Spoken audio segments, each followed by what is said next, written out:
Hi friends, എല്ലാ കൂട്ടുകാർക്കും പുതിയൊരു റിവ്യൂയിലേക്ക് സ്വാഗതം. അങ്ങനെ സരയുവിനെ മറന്ന് അടുത്ത വിവാഹം കഴിക്കാൻ പോവാണ് മനോഹർ.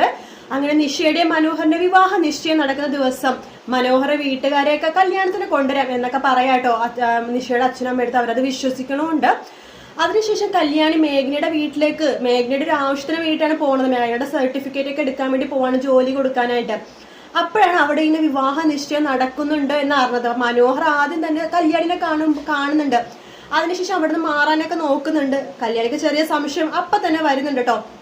അതിനുശേഷം നമ്മുടെ സരയു ഈ സത്യങ്ങളൊക്കെ അറിയും കേട്ടോ. കാരണം നമ്മൾ അടുത്ത ആഴ്ച കാണാൻ പോണത് സരയു മനോഹറിന്റെ കള്ളത്തരങ്ങളൊക്കെ കുറേശ്ശെ ഫുള്ളായിട്ടല്ല, മനോഹർ ചെറിയൊരു കള്ളത്തരങ്ങളൊക്കെ കാണിക്കുന്നുണ്ടെന്ന് സരയുക്ക് മനസ്സിലാവാണ്. കാരണം സരയുക്ക് 8 മാസം ആവാനായിട്ടും മനോഹർ ഇതുവരെ അമേരിക്കയിൽ കൊണ്ടുപോയിട്ടില്ല.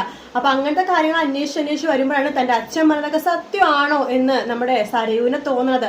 അങ്ങനെ സരയു അതിനെക്കുറിച്ചുള്ള അന്വേഷണത്തിന്റെ ഒടുവിൽ കണ്ടെത്തുവാണ് മനോഹർ വേറൊരു പെൺകുട്ടിയെ കല്യാണം കഴിക്കാൻ പോകുന്നുള്ള സത്യം. അങ്ങനെ മനോഹറിനെ വലിച്ചു കീറി ഭിത്തിയിൽ ഒട്ടിക്കാൻ പോവാണ് സരയുവിന്റെ കൂടെ എന്തായാലും രാഹുലും കൂടി ഉണ്ടാവും. കാരണം രാഹുൽ ആദ്യം മുതലേ സരയുവിനോട് പറയുന്നുണ്ട് അവൻ നിന്നെ പറ്റിക്കും, അവൻ ഒരുപാട് പെൺകുട്ടികളെ കല്യാണം കഴിച്ചിട്ടുണ്ട്, ഒരുപാട് കുട്ടികളുടെ അച്ഛനാണ് എന്നൊക്കെ പറഞ്ഞപ്പോഴൊന്നും സരയു വിശ്വസിച്ചില്ല.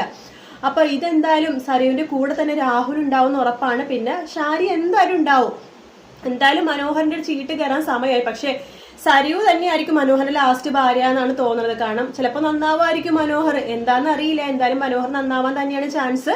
കല്യാണി എന്തായാലും പറഞ്ഞാലൊന്നും നിഷ കേൾക്കാൻ പോലും. നിഷ പറയും നിങ്ങൾ എന്നെ കല്യാണം മുടക്കാൻ വേണ്ടി, ഇപ്പൊ കല്യാണി സത്യം പറഞ്ഞാൽ തന്നെ കല്യാണി അതിനെക്കുറിച്ച് പറയുമ്പോൾ നിഷ പറയും എന്നെ കല്യാണം മുടക്കാൻ വേണ്ടി വന്നതല്ലേ, നിങ്ങളെ പറഞ്ഞത് ഞാൻ വിശ്വസിക്കില്ല എന്നൊക്കെ പറയത്തുള്ളൂ.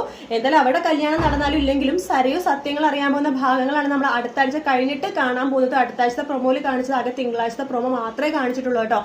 ഫുൾ പ്രൊമോ വരുമോന്ന് അറിയില്ല. അഥവാ വരില്ലെങ്കിൽ തന്നെ നമുക്ക് ഈ അടുത്ത ആഴ്ച ലാസ്റ്റോട് കൂടി സരയു മനോഹറിന്റെ കള്ളത്തരങ്ങൾ ഏറെ കുറെ കണ്ടുപിടിക്കുന്ന ഭാഗങ്ങൾ കാണാൻ സാധിക്കും. വീഡിയോ ഇഷ്ടപ്പെട്ടെങ്കിൽ ലൈക്ക് ചെയ്യുക, സബ്സ്ക്രൈബ് ചെയ്യുക, കമന്റ് ചെയ്യുക. മറ്റൊരു വീഡിയോ വീണ്ടും കാണാം. Take care, bye bye.